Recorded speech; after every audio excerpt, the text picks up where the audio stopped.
So இப்போ இந்த video மூலமா நீங்கள் என்னென்னலாம் தெரிஞ்சுக்கிட்டீங்க அப்படின்னா, ஆப்ஷன் ப்ரீமியம் வந்து எப்படி கால்குலேட் பண்ணுறாங்க, இன்ட்ரின்சிக் வேல்யூனா என்ன, எக்ஸ்ட்ரின்சிக் வேல்யூனா என்ன, எக்ஸ்பைரி டேவை பொறுத்து அந்த டைம் வேல்யூ எப்படி மாறுது, ஸோ மார்க்கெட் மேலே போனாலும் ஏன் லாஸ் வருது, ஸோ இவ்வளோ விஷயமும் நம்ம இந்த வீடியோவில் தெரிஞ்சுக்கிட்டோம்.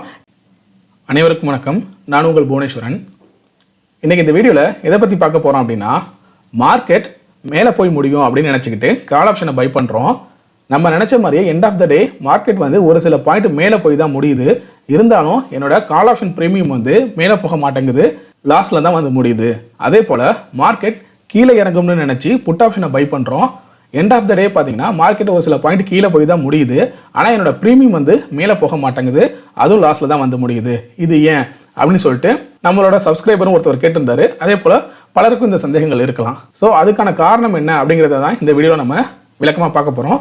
ஸோ வாங்க வீடியோக்குள்ளே போகலாம்.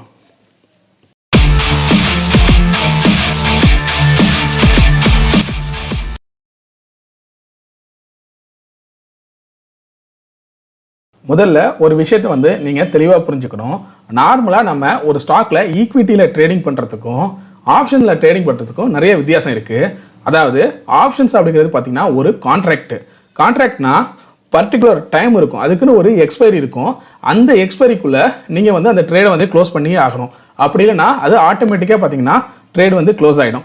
லாபமோ நஷ்டமோ அந்த குறிப்பிட்ட டைம் தான். இப்போ நீங்கள் ஆப்ஷன்ஸில் வந்து இண்டெக்ஸ் ஆப்ஷன் ட்ரேட் பண்ணுறீங்க அப்படின்னா அதுக்கு வந்து வீக்லி கான்ட்ராக்டும் இருக்குது, மந்த்லி கான்ட்ராக்டும் இருக்குது. இப்போது ஒவ்வொரு வாரத்துலையும் பார்த்தீங்கன்னா தேர்ஸ்டே வந்து அது வந்து எக்ஸ்பைரியாக இருக்கும். அந்த தேர்ஸ்டேக்குள்ளே நீங்கள் எடுத்துருக்க பொசிஷனை வந்து லாபத்தில் வந்து க்ளோஸ் பண்ணிட்டீங்க அப்படின்னா ஓகே. இன்கேஸ் அது வந்து நஷ்டத்தில் இருந்தாலும் திரும்ப உங்களால் கண்டினியூ பண்ண முடியாது. ஆட்டோமேட்டிக்காக பார்த்தீங்கன்னா அந்த கான்ட்ராக்ட் வந்து அந்த எக்ஸ்பைரி அந்த தேர்ஸ்டேவோட க்ளோஸ் ஆகிடும். அதே போல் ஸ்டாக் ஆப்ஷன்ஸில் ட்ரேட் பண்ணுறீங்க அப்படின்னா அதுக்கு வந்து மந்த்லி கான்ட்ராக்ட் இருக்கும். மந்த்லி லாஸ்ட் தேர்ஸ்டே வந்து அதுக்கு வந்து எக்ஸ்பைரியாக இருக்கும். ஸோ அந்த எக்ஸ்பைரிக்குள்ளே பார்த்தீங்கன்னா உங்களுக்கு நீங்கள் எடுத்த ட்ரேடை வந்து நீங்கள் க்ளோஸ் பண்ணி ஆகணும். லாபமோ நஷ்டமோ அந்த எக்ஸ்பைரிக்குள்ளே நீங்கள் க்ளோஸ் பண்ணிட்டீங்க அப்படின்னா ஓகே. அப்படி இல்லைனா அது நஷ்டத்திலே இருந்தாலும் ஆட்டோமேட்டிக்காக அந்த எக்ஸ்பைரியில் வந்து க்ளோஸ் ஆகிடும். இதே நீங்கள் ஈக்விட்டியில் ட்ரேட் பண்ணுறீங்க அப்படின்னா எப்போ மார்க்கெட் கீழே இறங்கினாலும் சரி மேலே ஏறினாலும் சரி நீங்கள் நஷ்டத்திலே இருந்தாலும் பரவாயில்ல, மார்க்கெட் இன்னும் கொஞ்சம் நாளுக்கு அப்புறம் மேலே போகும், நம்ம வாங்கி வச்ச ஸ்டாக்ஸ் வந்து மேலே போகிறதுக்கான வாய்ப்பு இருக்குது அப்படின்னு சொல்லிட்டு நீங்கள் எவ்வளோ நாள் வேணாலும் வெயிட் பண்ணலாம். அதுக்கு வந்து எக்ஸ்பைரி கிடையாது. ஆனால் நீங்கள் ஆப்ஷன்ஸ்னு போயிட்டீங்க அப்படின்னா அது வந்து ஒரு கான்ட்ராக்ட், அதுக்குன்னு ஒரு எக்ஸ்பைரி இருக்குது. பர்டிகுலர் எக்ஸ்பைரிக்குள்ளே நீங்கள் அந்த ட்ரேடை வந்து க்ளோஸ் பண்ணி ஆகணும். அப்படி இல்லைனா நீங்கள் நஷ்டத்திலே இருந்தாலும் அது வந்து நஷ்டத்திலே தான் முடியும். ஸோ இதுதான் பார்த்தீங்கன்னா நார்மலாக ஈக்விட்டிக்கும் ஆப்ஷன்ஸ்க்கும் உள்ள வித்தியாசம். ஸோ இதை வந்து நீங்கள் மெயினாக தெரிஞ்சு வச்சுக்கணும். நான் உங்களுக்கு ஒரு ரியல் டைம் எக்ஸாம்பிள் சொல்கிறேன். நீங்கள் வந்து ஒரு பப்ளிக் எக்ஸாமுக்கு படிக்கிறீங்க. அதாவது எந்த எக்ஸாமாக வேணாலும் இருக்கலாம். நீங்கள் வந்து ஒரு ஜாபுக்காகவோ இல்லை டிஎன்பிஎஸ்சி மாதிரியோ இல்லை எஸ்எஸ்சி மாதிரியோ ஏதோ ஒரு ஜாபுக்காக ஒரு பப்ளிக் எக்ஸாமுக்கு படிக்கிறீங்க. உங்களுக்கு வந்து பார்த்தீங்கன்னா 1 இயர் டைம் இருக்குது. ஜனவரியில் வந்து நீங்கள் ஸ்டார்ட் பண்ணுறீங்க, நெக்ஸ்ட் ஜனவரியில் வந்து எக்ஸாம் வந்து ஸ்டார்ட் ஆக போகுது. அப்படிங்கிறப்போ 1 இயர் நீங்கள் டைம் ஸ்பெண்ட் பண்ண போகிறீங்க. உங்களுக்கு அந்த டைமிங்னு பார்த்தீங்கன்னா கரெக்டாக 1 இயர் இருக்குது, அதாவது 365 டேஸ் இருக்குது.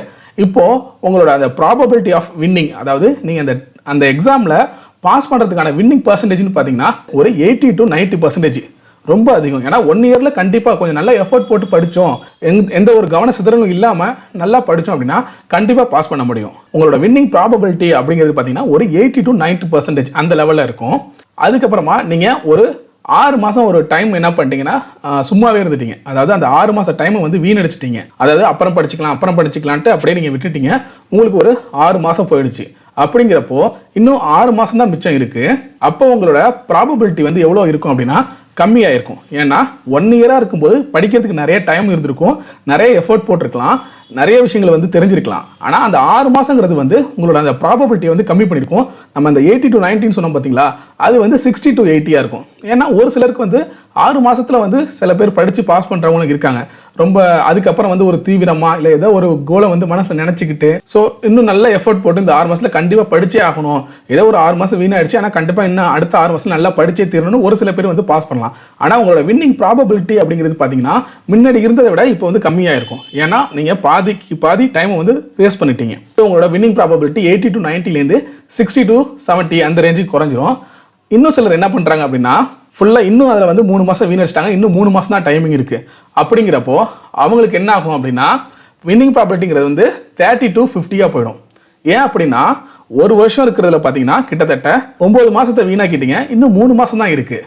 அதுக்குள்ளே பாஸ் பண்ணோம் அப்படின்னா அது வந்து ரொம்ப ரொம்ப ரேரு இல்லையா. 60% வந்து நீங்கள் பாஸ் ஆகிறதுக்கான வாய்ப்பு இல்லை.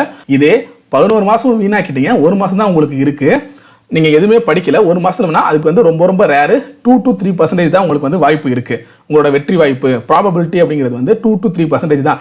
90% வந்து நீங்கள் வின் பண்ணுறதுக்கான பாஸ் பண்ணுறதுக்கான வாய்ப்பே இல்லை அப்படின்னு வந்து இதில் புரிஞ்சுக்கலாம். ஸோ இதில் வந்து உங்களுக்கு அந்த மெயின் ஃபேக்டர் என்ன, எதை வச்சு உங்களோட ப்ராபபிலிட்டியை வந்து நீங்கள் வந்து தீர்மானம் பண்ணுறீங்க அப்படின்னா டைம் வச்சு. ஏன்னா 1 இயர் உங்களுக்கு டைம் கிடைக்கும் போது உங்களால் நிறைய எஃபர்ட் போட முடியும், நிறைய படிக்க முடியும், நிறைய விஷயங்களை தெரிஞ்சிக்க முடியும். ஸோ ரிவைஸ் பண்ணுறதுக்கான அந்த டைமிங்கிறது வந்து உங்களுக்கு அதிகமாக இருக்கும். ஸோ அதனால் உங்களுக்கான பாசிபிலிட்டிஸுங்கிறது பாஸ் பண்ணுறதுக்கான பாசிபிலிட்டிஸ் அதிகமாக இருக்கும். ஆனால் டைம் குறைய குறைய உங்களால் நிறைய டைம் அதில் வந்து ஸ்பெண்ட் பண்ண முடியாது. ஸோ உங்களோட அந்த வேல்யூவும் கம்மியாகிட்டே இருக்கும். சரியா? இதே மாதிரி தான் உங்களுக்கு ஆப்ஷனும். நம்ம வாங்குற அந்த ஆப்ஷனோட ப்ரீமியம் இருக்கு இல்லையா, அந்த ப்ரீமியம் வந்து எப்படி கால்குலேட் பண்ணுறாங்க அப்படிங்கிறத நம்ம ஃபஸ்ட்டு புரிஞ்சுக்கணும். நம்ம வாங்குற அந்த ஆப்ஷன் ப்ரீமியம் பார்த்தீங்கன்னா 2 வேல்யூவால் கிரியேட் ஆகும். ஒன்று பார்த்தீங்கன்னா இன்ட்ரின்சிக் வேல்யூ, இன்னொன்று வந்து எக்ஸ்ட்ரின்சிக் வேல்யூ. இந்த இன்ட்ரின்சிக் வேல்யூனா என்னன்னா, நம்மளோட இப்போ நீங்கள் கால் ஆப்ஷனை வாங்குறீங்கன்னு வச்சுக்கோங்களேன், உங்களோட அந்த ஸ்பாட் ப்ரைஸு மைனஸ் நீங்கள் எடுக்கிற ஸ்ட்ரைக் ப்ரைஸு, அதுதான் பார்த்தீங்கன்னா இன்ட்ரின்சிக் வேல்யூவாக இருக்கும். அதே போல் புட் ஆப்ஷனுக்கு ஸ்ட்ரைக் ப்ரைஸு மைனஸ் உங்களோட ஸ்பாட் ப்ரைஸு, இதுதான் பார்த்தீங்கன்னா இன்ட்ரின்சிக் வேல்யூவாக இருக்கும். இந்த எக்ஸ்ட்ரின்சிக் வேல்யூ அப்படின்னா என்னன்னு பார்த்தீங்கன்னா டைம் வேல்யூ. அதாவது மார்க்கெட் வந்து பர்டிகுலர் டைமில், ஸோ உங்களோட மார்க்கெட் வந்து எவ்வளோ வேலட்டைல் ஆகும் இந்த எக்ஸ்பைரியில், அதே போல் உங்களுக்கு இன்னும் எக்ஸ்பைரிக்கு எவ்வளோ நாள் இருக்குது, இதெல்லாம் கலந்துருக்கும். ஸோ இதில் மெயினாக பார்த்தீங்கன்னா உங்களுக்கு டைமுங்கிறது வந்து ஒரு மோஸ்ட் இம்பார்ட்டன்ட் ஃபேக்டராக இருக்கும் எக்ஸ்ட்ரின்சிக் வேல்யூவில். இதை வந்து நம்ம டைம் வேல்யூன்னு கூட சொல்லலாம். நம்ம வந்து ஒரு எக்ஸாம்பிள் பார்ப்போம். இதில் வந்து உங்களுக்கு அந்த ப்ரீமியம் வந்து எப்படி சேஞ்ச் ஆகுது, எதை பேஸ் பண்ணி மாறுது, ஏன் உங்களுக்கு வந்து அந்த ப்ராஃபிட் வர மாட்டேங்குது அப்படின்னு உங்களுக்கு கிளியராக புரியும். இப்போ நான் நிஃப்டியில் இருக்கேன், 15 மினிட் சார்ட் வந்து லோட் பண்ணியிருக்கேன். இப்போ இந்த டேட் பாருங்கள், ஃப்ரைடே 6 ஜனவரி 2023. அதாவது ஜனவரி ஃபர்ஸ்ட் வீக் முடிஞ்சு அந்த எக்ஸ்பைரி ஃபர்ஸ்ட் வீக்கோட எக்ஸ்பைரி இந்த 5th ஜனவரி, அதாவது இந்த தேர்ஸ்டே முடிஞ்சிருச்சு. அதுக்கப்புறம் ஃப்ரைடே ஆரம்பிக்குது. 2வது எக்ஸ்பைரிக்கான முதல் நாள் ஃப்ரைடே வந்து ஆரம்பிக்குது. அப்போது இந்த 1:30 கிட்ட கீழே டைம் தெரியுது பாருங்கள், ஃப்ரைடே 6 ஜனவரி 2023 1:30. அப்போ வந்து மார்க்கெட் பாருங்கள் 17,800 கிட்ட ஆரம்பிக்குது. இப்போது நான் இந்த இடத்துல வந்து ஒரு கால் ஆப்ஷன் எடுக்கிறேன். நான் என்ன நினைக்கிறேன் அப்படின்னா, மார்க்கெட் வந்து வர எக்ஸ்பைரியில் 17,800க்கு மேலே தான் வந்து க்ளோஸ் ஆக போகுது அப்படின்னு சொல்லிட்டு நான் வந்து ஒரு கால் ஆப்ஷன் பை பண்ணுறேன். இப்போது நம்ம இந்த ஆப்ஷன் சிமுலேட்டரில் போய்க்கிறோம். போயிட்டு ஜனவரி 6 இந்த ஃப்ரைடே வந்து செலக்ட் பண்ணிக்கிறேன். டைமிங் வந்து சேஞ்ச் பண்ணிக்கிறேன். அதாவது 1:30 கிட்ட பார்த்தோம் இல்லையா, ஸோ டைம் வந்து 1:30 கிட்ட வச்சுக்கிறேன். ஸோ 1:30, அதே போல் பாருங்கள் 17,815 இருக்குது. சரியா? 1:30 கிட்ட இல்லை ஒரு 5 மினிட்ஸ் குறைச்சா கூட இதோ 17,805 17,800 சொன்னோம் இல்லையா, அந்த இடத்துக்கிட்ட ஸ்பாட் இப்போ வந்துருச்சு. இப்போ நம்ம என்ன பண்ண போகிறோம், நம்மளோட அந்த டைரக்ஷனுங்கிறது வந்து புல்லிஷாக இருக்குது. ஸோ 17,800 கால் ஆப்ஷனை வந்து இங்கே பை பண்ண போகிறோம். இந்த இடத்துல பாருங்கள் 17,800 கால் ஆப்ஷனை பை பண்ணுறேன். எவ்வளோக்கு பை பண்ணுறேன் இங்கே வந்து நல்லா பாருங்கள், அதோட ப்ரீமியம் பாருங்கள் 142 இருக்குது. இப்போது இதில் 142 இருக்கு இல்லையா அந்த ப்ரீமியம், இந்த ப்ரீமியம் வந்து எப்படி கால்குலேட் பண்ணுறாங்க அந்த 142 அப்படின்னு பார்த்தீங்கன்னா intrinsic value plus time value. Intrinsic value வந்து நம்ம ஈஸியாக கண்டுபிடிச்சிடலாம். எப்படி? கால் ஆப்ஷனுக்கு என்ன சொன்னோம், spot price minus strike price. ஓகேவா? அப்போது இதோட ஸ்பாட் இப்போ என்ன 17,805, நம்ம எடுத்துருக்க அந்த ஸ்ட்ரைக் ப்ரைஸுங்கிறது வந்து 17,800. So spot price minus strike price equal to என்ன வரும் அப்படின்னா 5 தான் வரும். அப்போது இன்ட்ரின்சிக் வேல்யூ வந்து இதுக்கு 5 தான். பேலன்ஸ் 137 பார்த்தீங்கன்னா இதுக்கான டைம் வேல்யூ. நல்லா புரிஞ்சுக்கணும். இப்போ இன்ட்ரின்சிக் வேல்யூவை தாண்டி டைம் வேல்யூ தான் இதில் வந்து அதிகமாக இருக்குது. ஏன் இதில் டைம் வேல்யூ ரொம்ப அதிகமாக இருக்குது அப்படின்னு பார்த்தீங்கன்னா, இன்னும் எக்ஸ்பைரிக்கு 5 நாள் இருக்குது. அதனால டைம் வந்து அதிகமாக கொடுத்துருக்காங்க. அந்த 5 நாளில் வந்து மார்க்கெட் வந்து எவ்வளோ வேணுமோ வாலட்டைல் ஆகலாம், மேலே ரொம்ப மேலேயும் போகலாம், கீழேயும் போகலாம். அதனால் அந்த எக்ஸ்பைரி டேக்கு இன்னும் 5 நாள் இருக்கிறதுனாலையும் அந்த டைமை பேஸ் பண்ணி பார்த்தீங்கன்னா மார்க்கெட்டோட வாலட்டிலிட்டியும் பேஸ் பண்ணி உங்களுக்கு எக்ஸ்ட்ரின்சிக் வேல்யூ பார்த்தீங்கன்னா 137 வந்து பாயிண்ட் வச்சுருக்காங்க. சரியா? ஸோ இதில் இப்போ இந்த ப்ரீமியத்தோட அந்த ஃபஸ்ட் இன்ட்ரின்சிக் வேல்யூ வந்து பார்த்தீங்கன்னா நமக்கு 5, எக்ஸ்ட்ரின்சிக் வேல்யூ பார்த்தீங்கன்னா 137. இப்படி தான் இதை வந்து கால்குலேட் பண்ணும். அப்போ டைம் வேல்யூங்கிறது வந்து நமக்கு ரொம்பவே அதிகமாக இருக்குது. 137 பாயிண்ட் இருக்குது டைம் வேல்யூ.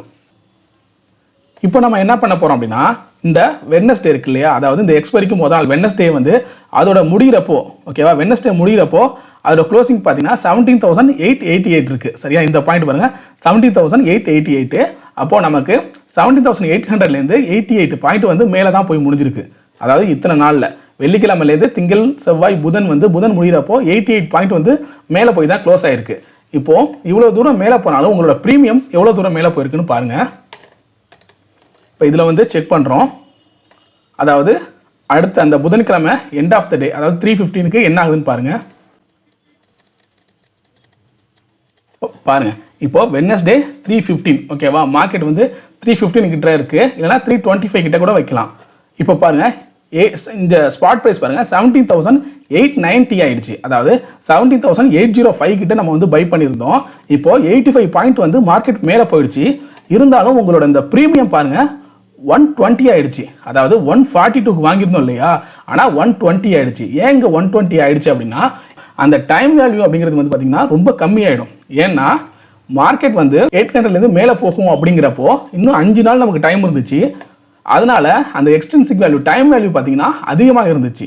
137 வந்து டைம் வேல்யூ இருந்துச்சு. ஆனால் இப்போ இதோட டைம் வேல்யூவை கணக்கு பண்ணி பார்த்தீங்கன்னா 120 வந்து ஓவராலாக இருக்கா. ஸோ இப்போ இதோட இன்ட்ரின்சிக் வேல்யூவை கணக்கு பண்ணி பாருங்க.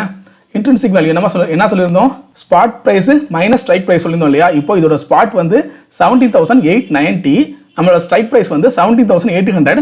ஸோ 90 பாயிண்ட் வந்து இன்ட்ரின்சிக் ஆயிடுச்சு. அப்போ பேலன்ஸ் எவ்வளோ இருக்குது, 30 தான் இருக்குது டைம் வேல்யூ.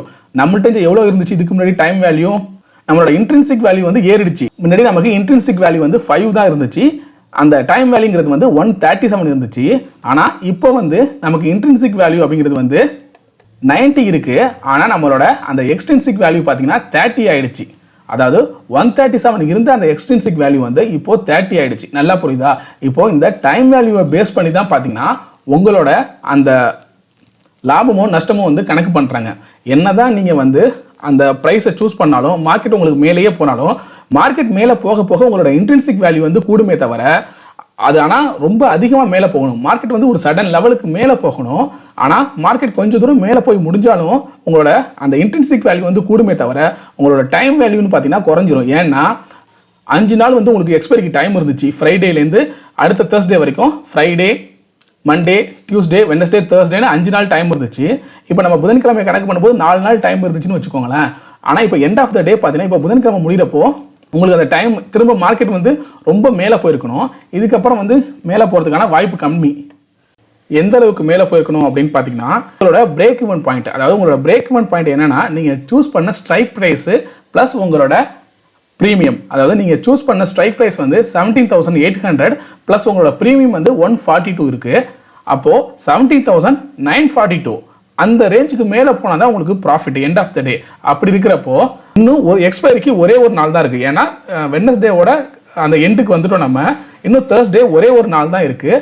அந்த ஒரு நாளில் இன்னும் உங்களுக்கு 52 பாயிண்ட் வந்து மேலே போய் முடியணும். அப்படிங்கிறப்போ இன்னும் உங்களுக்கு ஒரு நாள் தான் இருக்குங்கிறதுனால உங்களோட டைம் வேல்யூ பார்த்தீங்கன்னா ரொம்ப கம்மியாயிடுச்சு. இதுக்கு முன்னாடி 5 நாள் இருந்துச்சு, ஆனால் இப்போ உங்களுக்கு ஒரே ஒரு நாள் தான் இருக்குது எக்ஸ்பைரிக்கு. அப்படிங்கிறப்போ உங்களோட டைம் வேல்யூ வந்து ரொம்ப ரொம்ப கம்மியாக போயிடுச்சு உங்களோட அந்த பிரேக் ஈவன் பாயிண்ட்டுக்கு மேலே போய் முடிகிறதுக்கு. அதனால தான் பார்த்தீங்கன்னா இப்போதைக்கு நீங்கள் லாஸில் இருக்கீங்க. ஸோ இப்போ உங்களுக்கு புரிஞ்சிருக்குன்னு நினைக்கிறேன். என்னதான் மார்க்கெட் வந்து நீங்கள் நினைக்கிற டைரெக்ஷனில் நீங்கள் எடுத்திருக்க ஸ்ட்ரைக் ப்ரைஸ்லேருந்து மேலே போய் முடிஞ்சாலும் அந்த டைம் வேல்யூங்கிறது ஒன்று இருக்குது. அதை பொறுத்து தான் உங்களுக்கு ப்ராஃபிட் அண்ட் லாஸுங்கிறது வந்து வரும். ஸோ நீங்கள் இதில் முக்கியமான விஷயம் என்ன தெரிஞ்சுக்கணும்னா, எந்த ஸ்ட்ரைக் ப்ரைஸில் நம்ம சூஸ் பண்ணுறோம், எவ்வளோ ப்ரீமியமில் நம்ம சூஸ் பண்ணுறோம், எந்த டேட்டில் நம்ம சூஸ் பண்ணுறோம், இது எல்லாத்தையும் நீங்கள் கால்குலேட் பண்ணணும். பெரும்பாலும் ஆப்ஷன்ஸில் ட்ரேட் பண்ணுறவங்க இந்த ஸ்பெகுலேஷன் மாதிரி ஏதோ ஒரு ஸ்ட்ரைக் ப்ரைஸில் வாங்குறோம், ஒரு 10 பாயிண்ட்டில் வந்து நம்ம ப்ராஃபிட் பண்ணுறோம், இல்லை ஒரு 20 பாயிண்ட்டில் வந்து முடிக்கிறோம், இல்லை ஒரு 5 பாயிண்ட்டில் முடிக்கிறோம். அப்படிங்கிற மாதிரி அந்த ஸ்பெகுலேஷனாக என்னன்னு சொல்லுவாங்கன்னா, எந்த வித அந்த கால்குலேஷன்ஸும் தெரியாமல் என்ன நடக்குங்கிறது புரியாமல் மார்க்கெட் ஏறிக்கிட்டு இருக்கா உடனே ஒரு கால் ஆப்ஷனை பை பண்ண போகிறோம், மார்க்கெட் இறங்கிக்கிட்டு இருக்கா உடனே ஒரு புட் ஆப்ஷனை பை பண்ணுறோம், ஒரு ப்ராஃபிட்டை புக் பண்ணுறோம், இப்படின்னு பண்ணுறீங்க. ஆனால் மார்க்கெட் வந்து இந்த லெவல்லேருந்து ஒரு குறிப்பிட்ட லெவல் வரைக்கும் மூவ் ஆகுமா, அதோட ஆப்ஷன் ப்ரீமியம் இப்போ என்ன இருக்குது, ஸோ அதோட டைம் வேல்யூ இப்போ எவ்வளோ இருக்குது, இன்ட்ரின்சிக் வேல்யூ என்ன இருக்குது, இன்னும் எக்ஸ்பைரிக்கு எவ்வளோ நாள் இருக்குது, இதெல்லாம் நீங்கள் ப்ராப்பராக ஸ்டடி பண்ணிவிட்டு அதுக்கப்புறம் நீங்கள் வந்து ஒரு ட்ரேடை வந்து என்ட்ரி எடுக்கிறீங்க அப்படின்னா உங்களுக்கு நல்ல ஒரு கான்ஃபிடென்ட் இருக்கும். ஸோ இப்போ இந்த வீடியோ மூலமா நீங்கள் என்னென்னலாம் தெரிஞ்சுக்கிட்டீங்க அப்படின்னா, ஆப்ஷன் ப்ரீமியம் வந்து எப்படி கால்குலேட் பண்ணுறாங்க, இன்ட்ரின்சிக் வேல்யூனா என்ன, எக்ஸ்ட்ரின்சிக் வேல்யூனா என்ன, எக்ஸ்பைரி டேவை பொறுத்து அந்த டைம் வேல்யூ எப்படி மாறுது, ஸோ மார்க்கெட் மேலே போனாலும் ஏன் லாஸ் வருது. ஸோ இவ்வளோ விஷயமும் நம்ம இந்த வீடியோவில் தெரிஞ்சுக்கிட்டோம். இது அப்படியே சேம் தான் புட் ஆப்ஷனுக்கும். இப்போ கால் ஆப்ஷனுக்கு பார்த்தோம் இல்லையா, மார்க்கெட் மேலே போனால் இந்த மாதிரி நடந்தால் இவ்வளோ லாஸ் வருது அப்படின்னு பார்த்தோம் இல்லையா, இதே சேம் தான் புட் ஆப்ஷனை நீங்கள் பை பண்ணாலும் அதுக்கும் பார்த்தீங்கன்னா டைம் வேல்யூ இருக்குது, அதுக்கும் பார்த்தீங்கன்னா ஒரு பிரேக் ஈவன் பாயிண்ட் இருக்குது, இன்னும் முக்கியமாக சொல்ல போனால் நம்ம பிரேக் ஈவன் பாயிண்ட் என்னங்கிறதையும் நம்ம இதில் தெரிஞ்சுக்கிட்டோம். இது எப்படி நம்ம இப்போ கால் ஆப்ஷனுக்கு பார்த்தோமோ இது அப்படியே சேம் தான் புட் ஆப்ஷனுக்கும். ஸோ இந்த வீடியோ உங்களுக்கு நல்ல ஒரு கிளாரிட்டி கொடுத்துருக்குன்னு நினைக்கிறேன். ஸோ இந்த வீடியோ உங்களுக்கு பிடிச்சிருந்துச்சு அப்படின்னா லைக் பண்ணுங்கள், உங்கள் ஃப்ரெண்ட்ஸ்க்கும் ஷேர் பண்ணுங்கள். உங்களுக்கு ஏதாவது சந்தேகங்கள் இருந்தால் கமெண்ட் பண்ணுங்கள், மறக்காமல் சப்ஸ்கிரைப் பண்ணுங்கள். தேங்க்யூ.